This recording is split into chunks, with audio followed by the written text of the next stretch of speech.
నరనరాన ఉగ్రవాదాన్ని నింపుకున్న పాకిస్తాన్ ఎప్పటికీ మారదనే విషయం మరోసారి నిరూపితమైంది. ఆ దేశ ప్రధాని కాశ్మీర్ విషయంపై తాజాగా చేసిన వ్యాఖ్యలు భారత్లో తీవ్ర ఆగ్రహావేశాలు తెప్పించాయి. పాక్ పీఎం షెహబాజ్ షరీఫ్ కాశ్మీర్పై మరోసారి విషం చిమ్మారు. ఏ సమస్యను పరిష్కరించకుండా భారత్ పాక్ మధ్య సాధారణ సంబంధాలు ఏర్పడతాయని ఎవరైనా విశ్వసిస్తున్నారంటే వారు భ్రమలో ఉన్నట్టే అని వివాదాస్పద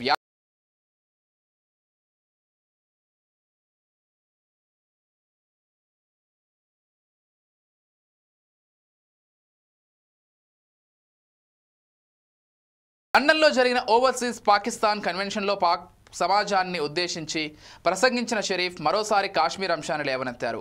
కాశ్మీర్లోని పరిస్థితిని గాజాతో పోల్చిన పాక్ ప్రధాని కాశ్మీర్ సమస్యకు పరిష్కారం లేకపోతే భారత్ పాకిస్తాన్ మధ్య సానుకూల సంబంధాలు ఏర్పడవన్నారు. భారత్ పాకిస్తాన్ అనేవి పొరుగు దేశాలు, అనేక రంగాల్లో ఇచ్చిపుచ్చుకోవడం చేసుకోవాలి, కానీ అలా జరగడం లేదు. రెండు దేశాలు కలిసే జీవించాలి, కానీ కాశ్మీరీ ప్రజల త్యాగాలు వృధా కానివ్వమని అవాకులు చెవాకులు పేలారు. భారత్ సహకరించే ధోరణిలో లేదని, యుద్ధ వైఖరితో వ్యవహరిస్తోందని విమర్శించారు. ఏప్రిల్ 22న జరిగిన పాల్గామ్ దాడిపై అంతర్జాతీయ దర్యాప్తు జరగాలని పాక్ ప్రైమ్ మినిస్టర్ డిమాండ్ చేశారు.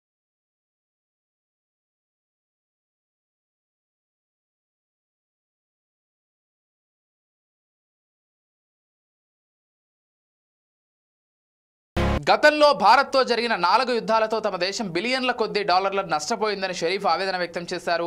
ఆ డబ్బును పాక్ ప్రజల అభివృద్ధి సంక్షేమం కోసం ఖర్చు చేసి ఉంటే దేశం ఎంతో అభివృద్ధి చెందేదని అన్నారు.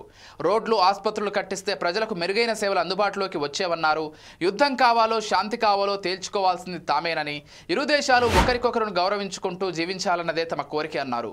న్యూఢిల్లీ శత్రుత్వాన్ని విడిచిపెట్టి శాంతి మార్గాన్ని అవలంబించాల్సిన సమయం ఆసన్నమైందని, అయితే కాశ్మీర్ సమస్యను ఎజెండాలో ఉంచడం ముఖ్యమన్నారు షరీఫ్. మరోవైపు గాజాలో జరిగిన క్రూరత్వాన్ని తీవ్రంగా ఖండించారు. కాశ్మీర్ సమస్యను గాజాతో ముడిపెట్టి రెండు చోట్ల అమాయక ప్రజల పోరాటాలు దిగ్భ్రాంతికరంగా ఉన్నాయని అన్నారు. ఇకపోతే ఎప్పుడు ఇండియా మీద పాకిస్తాన్కు ఏడుపే అన్నది ప్రపంచమంతా తెలుసు. ఉగ్రవాదాన్ని పెంచి పోషిస్తున్న దేశం పాకిస్తాన్ అనేది కూడా ప్రపంచంలోని ప్రతి ఒక్కరికీ తెలుసు. ఈ క్రమంలోనే ఉగ్రవాదం చర్చలు ఏకకాలంలో జరగవని భారత్ ఇప్పటికే పలుమార్లు స్పష్టం చేసింది.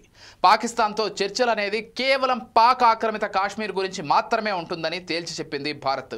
అయినా కూడా పాక్ వక్రబుద్ధిలో మాత్రం ఎలాంటి మార్పు రాకపోగా ఇలాంటి పిచ్చి పిచ్చి మాటలు వివిధ దేశాల వేదికగా చేస్తూ ఉంటోంది.